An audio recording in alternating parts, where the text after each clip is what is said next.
Paulo Garolo é engenheiro agrônomo, é um especialista em desenvolvimento de mercado da Baia, vamos dizer assim, é o pai do milho, é a cara do milho. Garolo, boa tarde. Boa tarde, Fabélia. Sempre é um prazer estar com você no programa, viu? Prazer é todo nosso. Agora, hoje eu acho que nós temos problema demais para a gente trazer aqui com esse milho de segunda safra.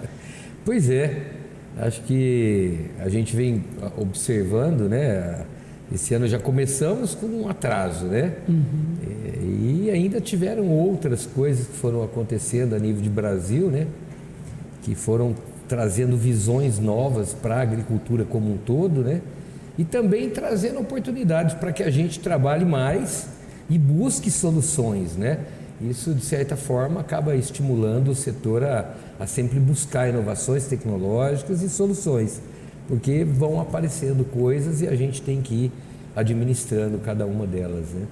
E olha, isso é verdade, né? Acaba tirando daquela zona de conforto. Correto. É preciso todo mundo sacudir, rever a maneira de fazer o campo, né? Correto. Isso tanto para o produtor, o consultor e o pesquisador. Para todos. Agora, a gente que acompanha o tempo todo, recebido aí, sabe, Santa Catarina especialmente, o sul num todo, muito caso de cigarrinha, a praga está preocupante.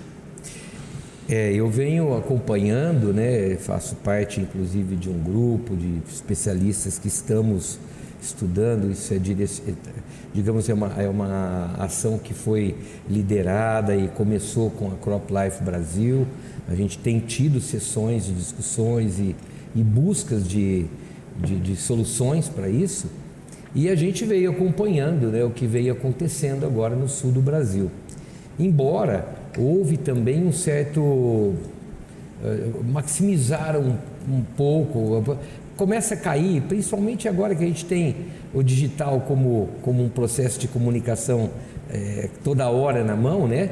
Então também houve um certo, entre aspas, terrorismo em cima, e nem tudo realmente o que aconteceu foi em detrimento da cigarrinha, mas realmente essa praga ela se dispersou nas principais regiões produtoras de milho no Brasil, com exceção, eu diria ainda, com uma certa restrição no Rio Grande do Sul, ainda é restrito, e eu diria que o próprio Mato Grosso também ainda está um pouco livre do problema que ela traz, né? Porque a praga existe em todo lugar, mas ela não está infectiva em ainda principalmente no Rio Grande do Sul e no Mato Grosso.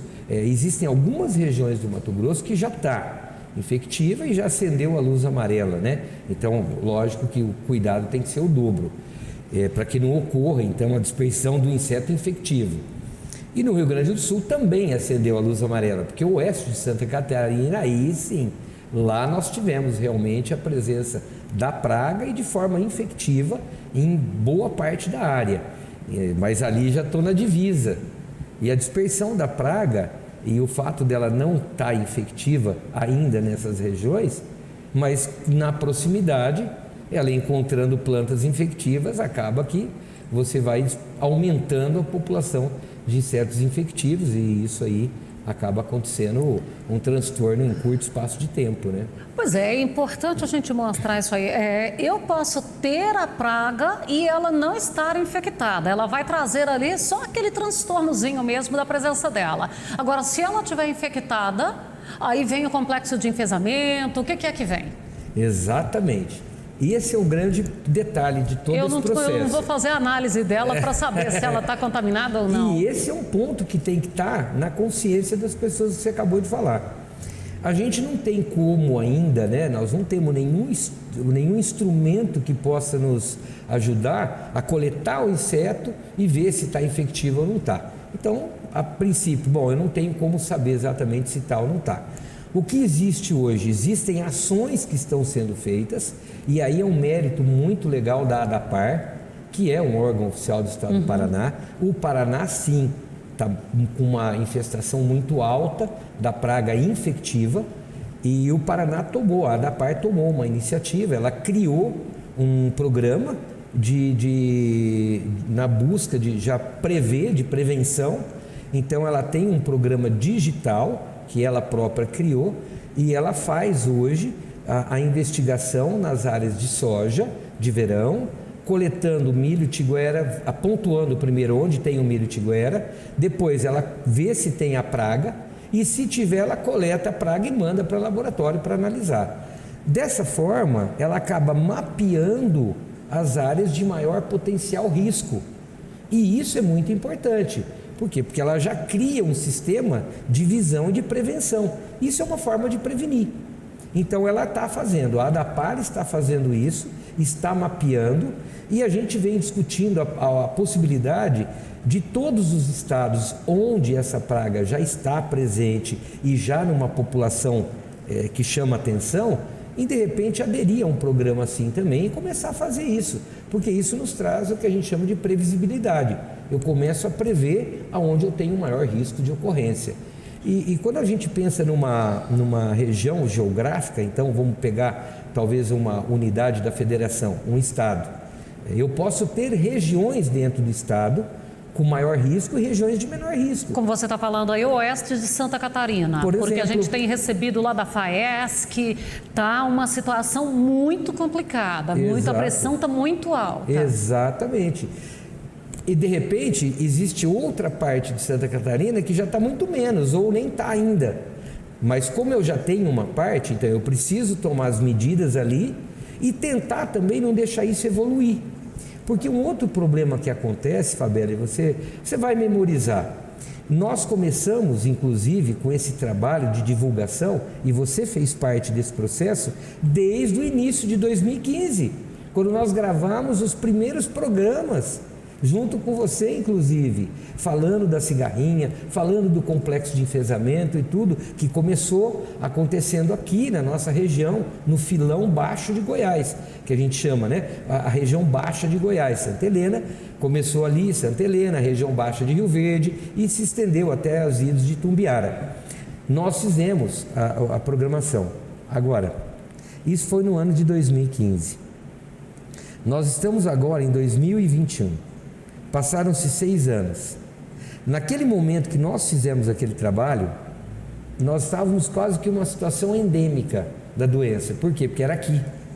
Teve até, eu não me recordo se 2016, por ali, em Goiatuba teve um momento de pressão de também. Maior pressão, Morrinhos, até por advindo dos campos de produção de semente, era uma região de alta produção de sementes de milho em áreas irrigadas. Isso. Né? Então, óbvio que a continuidade do milho o ano todo acaba trazendo a oportunidade tanto da dispersão da praga quanto dela se tornar efetiva. Né? O vento contribui? O vento contribui, porque a cigarrinha é um inseto tão pequenininho, eu costumo dizer, ele é de 3,7 a 5 milímetros.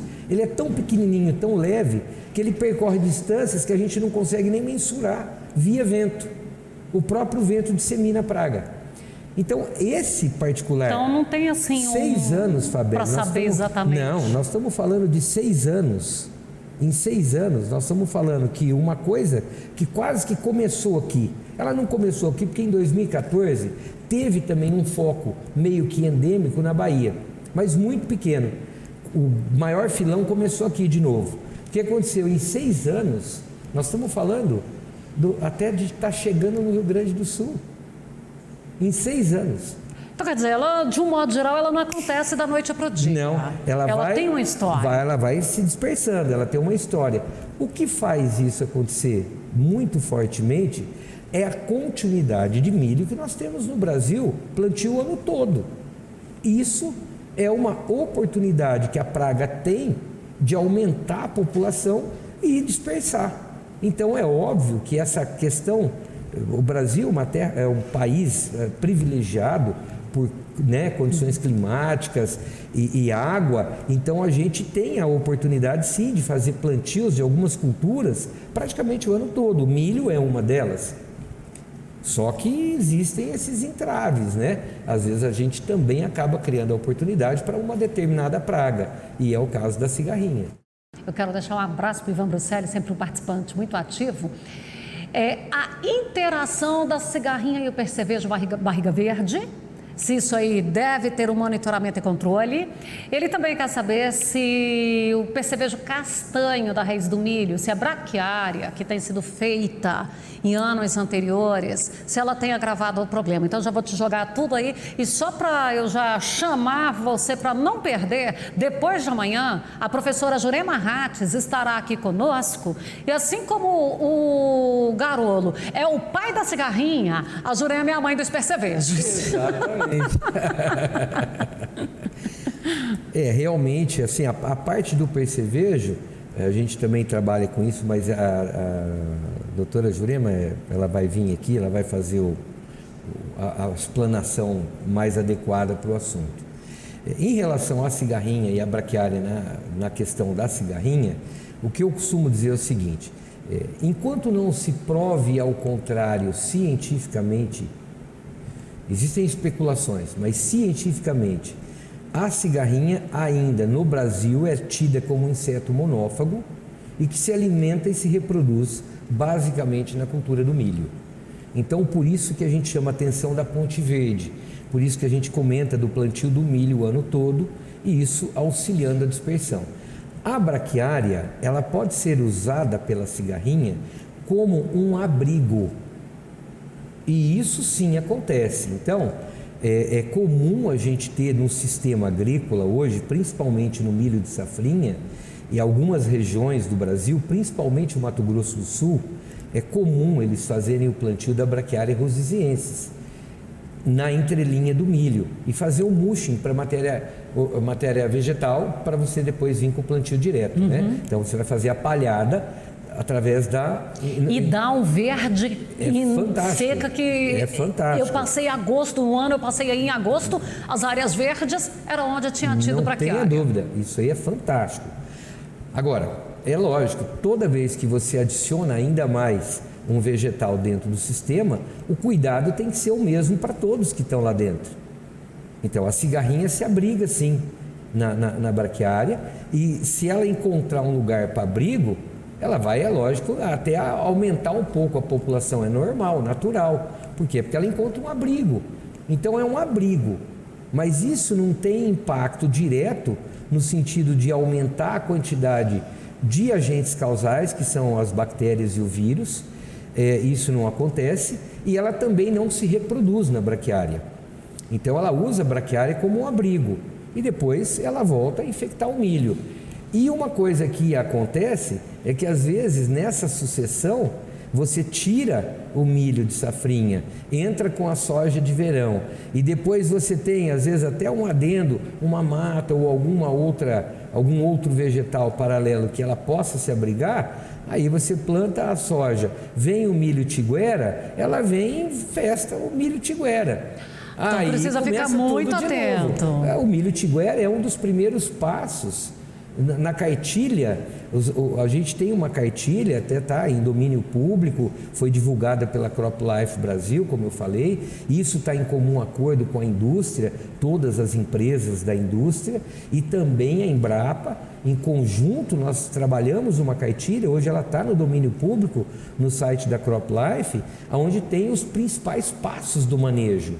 E um dos passos de manejo é o manejo do milho tiguera, né? O milho que nasce voluntário, né? Que nasce da dispersão de grãos ou parte da espiga, quando você colhe a safrinha. Então esse milho tem que ser bem controlado, porque ele se torna uma ponte verde. Não é só ele, mas ele é uma ponte verde que também não recebe tratamento nenhum. É como se fosse uma planta abandonada. Ela não recebe tratamento nenhum. Obviamente, ela se torna um abrigo e uma fonte de alimento e reprodução muito positiva para a praga. E se a praga entrar nela infectada, ela vai transmitir para o milho tiguera os agentes causais. Morador de rua aproveita lá. Vai aproveitando. Então, isso aí é que a gente tem que ter foco. E acho que se tem um recado que eu diria, a braquiária não deve ser banida do sistema, eu acho só questão de cuidar. O manejo tem que ser feito normal.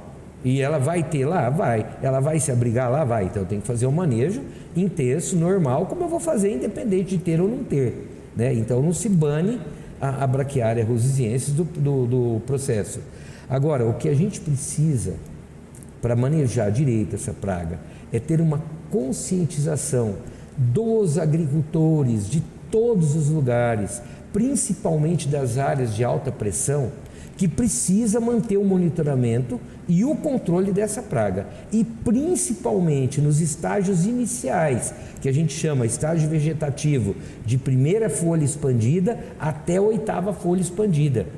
Esse período, o agricultor tem que ter realmente a consciência de fazer o manejo, porque se a cigarrinha chegar, que ela chega nesse período, a cigarrinha também tem uma particularidade engraçada, ela só gosta de planta jovem. E ela prefere também a parte jovem da planta. Então, nesse período juvenil, eu tenho que ter meu foco, porque se eu perder o momento correto e deixar para fazer lá na frente, se ela veio infectada e inoculou, o prejuízo já está feito. Não adianta mais Não, eu aí já tentar esquece. eu matar a cigarrinha, porque Não, a virose aí você já passou aconteceu. o time. O problema já vai acontecer. Então, lógico, Que se aí você for deixar continuar, vai nós acontecer mais, estamos falando né? lá do enfesamento. Exatamente. É só o enfesamento que a cigarrinha traz? É. Agora, o enfesamento não é só um tipo Não, de enfesamento. nós temos 2 bactérias, uma que é o Espiroplasma conchylia, é o que traz o enfesamento pálido ou amarelo. Nós temos o Fitoplasma, que traz o enfesamento vermelho, né? E ainda tem um vírus, que é o vírus do raiado fino, que é um terceiro agente causal e que traz a doença. Então, eu tenho 2 bactérias e um vírus. Tudo sendo transmitido pela mesma cigarrinha, que é aquele insetozinho lá, que minúsculo. Minúsculo. E ainda com um detalhe, ela pode transferir os 3 de uma vez só. Se ela estiver contaminada com os 3, ela transfere os 3. Qual que é o tempo de vida dela? Que ela vai ali adulta e tem cria de novo lá. O adulto, ele vive em média 45 dias, é considerado um ciclo longo. Nas regiões mais quentes, digamos, dividindo o país em 2, região tropical, o ciclo dela total, entre o ovo até finalizar adulto, vai girar em média em torno de 77 dias. Já no sul, o ciclo dela inteiro pode ultrapassar 105 dias. Pela condição de amplitude térmica, ela acaba prolongando um pouco cada etapa do ciclo. Então ela chega a passar de 100 dias o ciclo total da praga, quando a gente fala na região sul do Brasil. E aí nessa região aqui, 45 dias ela já começa a trazer a sua... A parte de adulto é 45 dias. Esse período quase inteiro, não é inteiro porque ela não nasce com isso. E tem o período também que a gente chama de latência, é o período do desenvolvimento dos agentes causais dentro do inseto. Então, isso tudo tem que estar bem entendido aí no campo. Mas, durante a maioria do tempo de vida adulta, que é 45 dias, ela é um potencial transmissor. Nosso tempo está esgotado, eu quero te agradecer imensamente e a gente vai voltar a falar desse assunto. Vamos sim, eu que agradeço.